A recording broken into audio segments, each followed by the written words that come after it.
drawing by Halina Olomuki of people waiting in line in the Warsaw Ghetto. Olomuki hid many of her wartime drawings and recovered them after the war.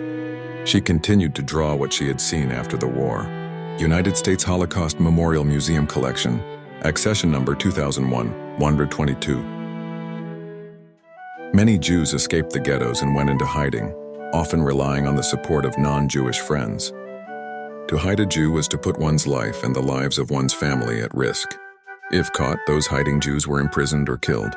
Some people hid Jews out of kindness and loyalty. Others did it for a steep fee, like Anne Frank and her family, who spent much of the war hiding in Amsterdam. Jews in hiding were often discovered and sent to concentration camps. In 1941, during the invasion of the Soviet Union, the Einsatzgruppen were once again put into action, following behind the front lines to round up and kill Jews, Roma, communists, and Soviet officials.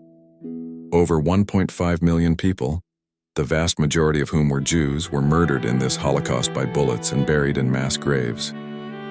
This killing method, however, proved to be time-consuming, expensive, and took a psychological toll on the Einsatzgruppen members, who sometimes killed hundreds of people in one day, including children. These obstacles did not force the Nazis to stop killing, but instead made them find more impersonal, efficient ways of murdering millions.